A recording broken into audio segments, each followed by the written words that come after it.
everyone, and welcome. It's that time of the year where the creative industry stops to celebrate its best work.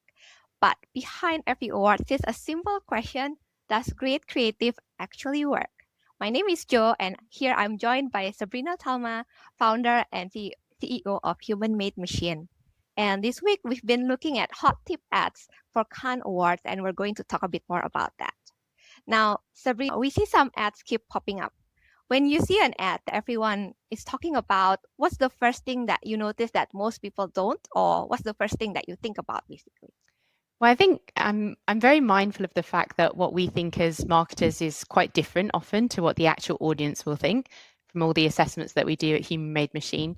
But I'll typically start with what is my first impression, and then I tend to kind of deconstruct the ads. What kind of concepts are they using? What sort of storytelling mechanisms are they using? Are they more rational or emotional? And I'll look at things like standard executions and best practices of branding. It's quite different from how I see as a normal consumer, but like since joining HMM, I could start to see like things from different perspective, and that's really interesting.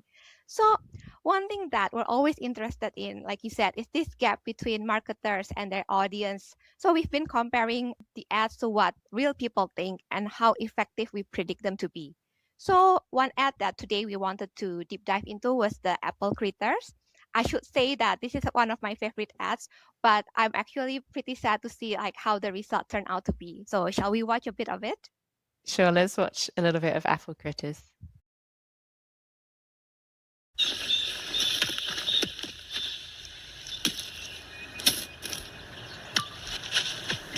Friends sing together, la la la la. Friends do things together.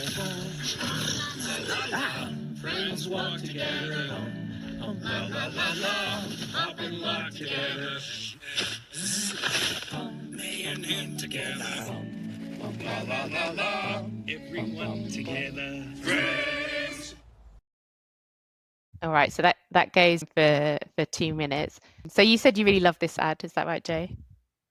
Yes, because I love animals, and I'm an Apple user, so probably I have my biases there, but I don't think the wider audience agree with me. And what do you think about the ad? Well, it's interesting because it is a really beautiful piece of craft. And if you read about how they made it, they used real puppeteers. And I think when you look at a lot of the industry love for this ad, a lot of it is driven by a kind of anti-AI backlash. You've got these very slow made ads with people in the background, and it's like hugely artistic. And I think that's what Adland loves about it. It's just such an authentic ad. And it's for me, as a mini film, I'd watch that any day of the week. I love things like the Muppets Christmas Carol, and it's got that vibe. And so I can totally see it as like a beautiful piece of craft and why it's in this award entry.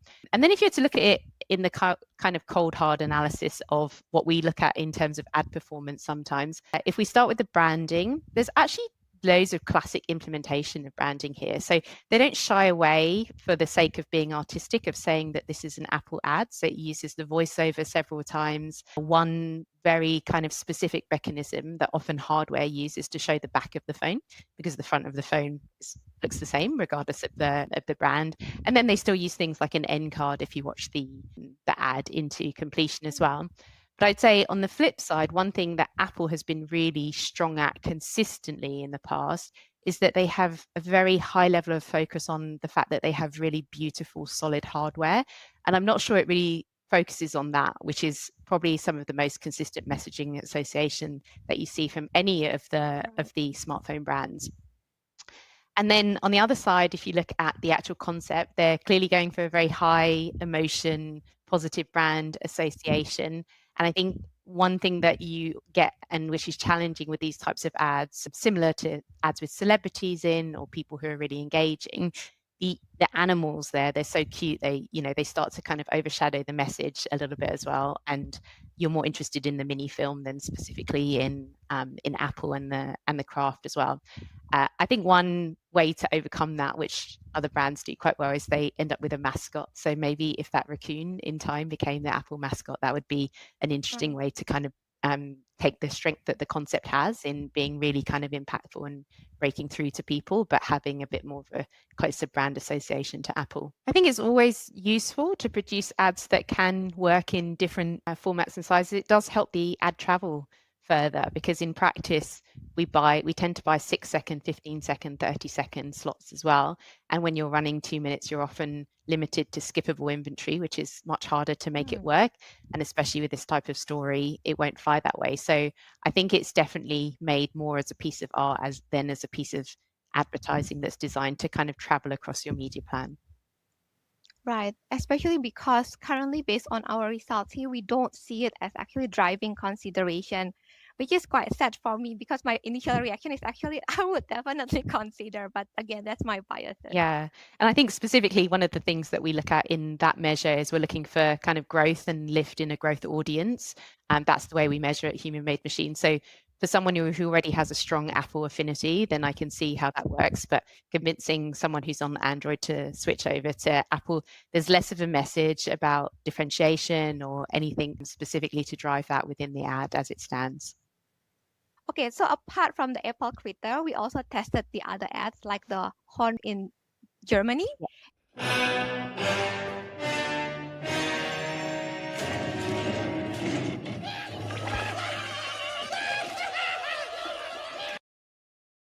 And the ordinary in the US.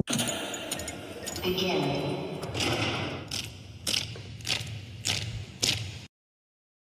What did you think of some of the other ads like this? Yeah, well, those two are very interesting that they're in quite a few of the same shortlist, because if you look at them artistically, they both have this really close similarity in actually the artistic style of the ad. So they use lots of faces, very kind of emotive expressions within the face. So what we see when we assess ads and we look at attention mapping, you can see how much people are drawn towards faces, animals, and you can tell that all of the nominees at Cannes, they know that this is an approach to take. So they're very heavy on faces, facial expressions, the use of animals, and they try to kind of max out that attention. But then when you get to kind of how effective they are, Hornbach was very effective and The Ordinary less so. I'm a bit like you. I'm quite a fan of The Ordinary branding as well, so I was hoping that would do better. But I think what you see with the Hornbach ad, so for those of you who don't know, Hornbach is a German DIY store. And in this ad, you can see this woman battling with her DIY to get to a beautiful bathroom. So in advertising, that's a very kind of classic problem story. Whereas with The Ordinary, they have had this really kind of persistent message of no frills beauty. They have amazing brand. I've spoken in the past about how much I love the font of The Ordinary, for example. But while the ad is quite true to that message, it doesn't have a positive message. It shows, how poorly the beauty industry is in terms of its fake claims, but it doesn't show you some kind of tangible benefit and positive thing that you actually get from using The Ordinary itself. It just says why not to use the competitors. And I think that's probably what we're seeing potentially in the difference in that performance. I think for The Ordinary is interesting because it's so memorable. It really captures attention. But when we actually ask the audience what they think about it, a lot of them actually say something along the line of, the ad never said what the product does.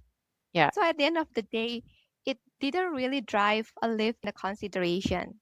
Yeah. I wonder if this kind of campaign then needs to be supplemented with the other, maybe like versions that actually talk about what the product does. I think if you look at a lot of really high performing beauty ads, they really focus on the sensory aspects of beauty. They show a lot of the like beautiful skin or the specific benefits in some way. And in fact, it's the opposite, that ad. It shows people pulling off these kind of grotesque masks. So it's unique. It's definitely creative. But in terms of being effective, some of those kind of more traditional mechanisms, while they might be formulaic, they actually are quite effective in terms of driving consideration. Yeah, because we could see here the contrast between The Ordinary and Hornbach.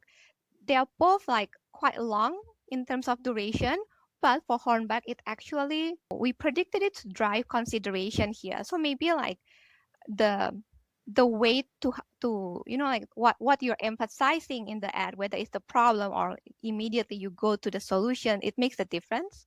Yeah, I think so. I think that's what we're seeing in the difference in those results.